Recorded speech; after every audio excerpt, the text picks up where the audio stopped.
everybody studying here? Can I just get a couple things real quick? IT. What else? What? Economics. Exercise science. All right.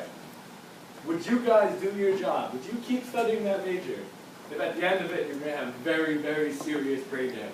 No. Probably not, right? It's not exactly the best idea. I'm an accounting major. I kind of want to remember the rest of my life. So, here we are. CTE, football's biggest rival. All right. So I'm not exactly, like I said, I'm an accounting major, not a nursing major. I had to ask my girlfriend a bunch of questions because she's a nursing major. So CTE, I'm going to say it once because it's hard to say. Chronic traumatic encephalopathy, something like that, close. So it's a job that players willingly take on, and they know the risk, they know the awareness of it all. But still, they continue to get hit in the head and risk their lives. So, 3 men, 3 grueling similarities. Dave Duerson, Junior Seau, Aaron Hernandez. A lot of you are probably very aware about Aaron Hernandez. He's been in the news a lot for very unfortunate things. These 3 men have something in common. They all ended up with CTE, and they all ended up committing suicide. Dave Duerson committed suicide, and in his note that he left, he said, please, please donate my brain so that they can study it and find out what went wrong with me.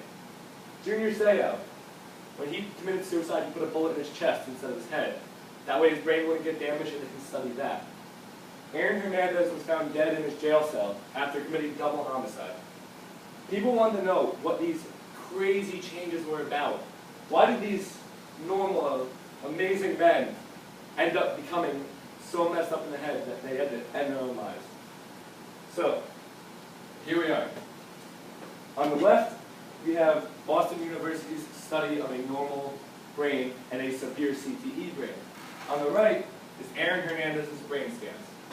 So Aaron Hernandez was found to have the most CTE ever in a study.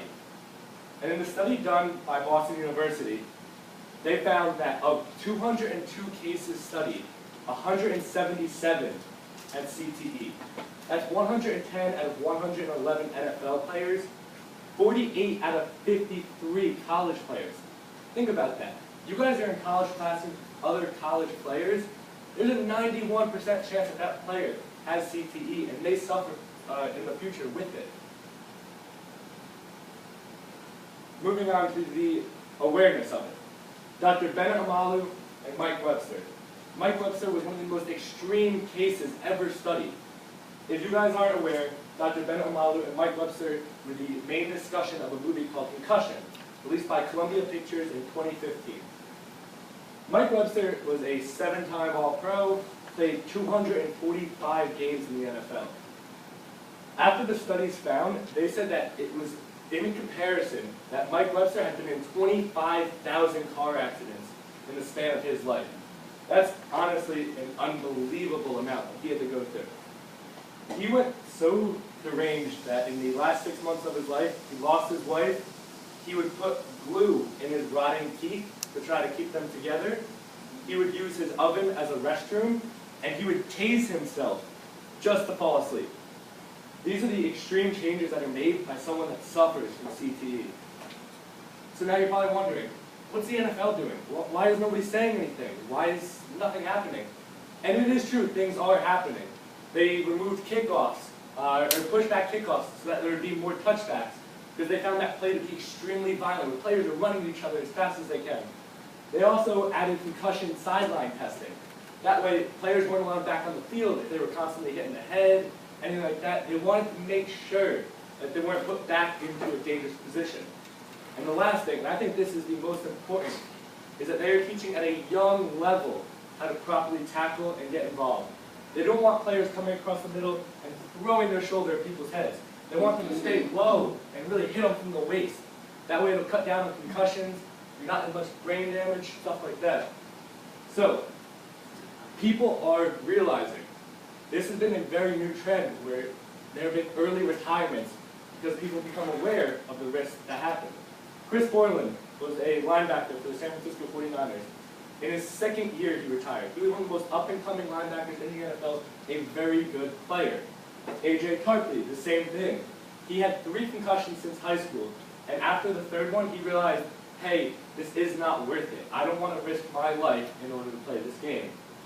John Urschel, an MIT graduate in mathematics, a very, very smart man, after reading up on the risks, after watching the movie Concussion, seeing all the signs, realized this isn't for me either. So these men were smart enough to go out and see these risks, but yet people still play the game.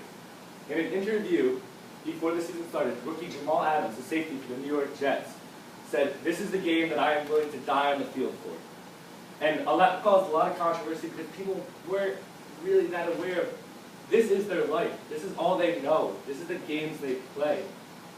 Martellus Bennett on the Green Bay Packers did not exactly agree with that take. He said, "Football is great, but I'm not willing to die for this sugar, honey, iced tea."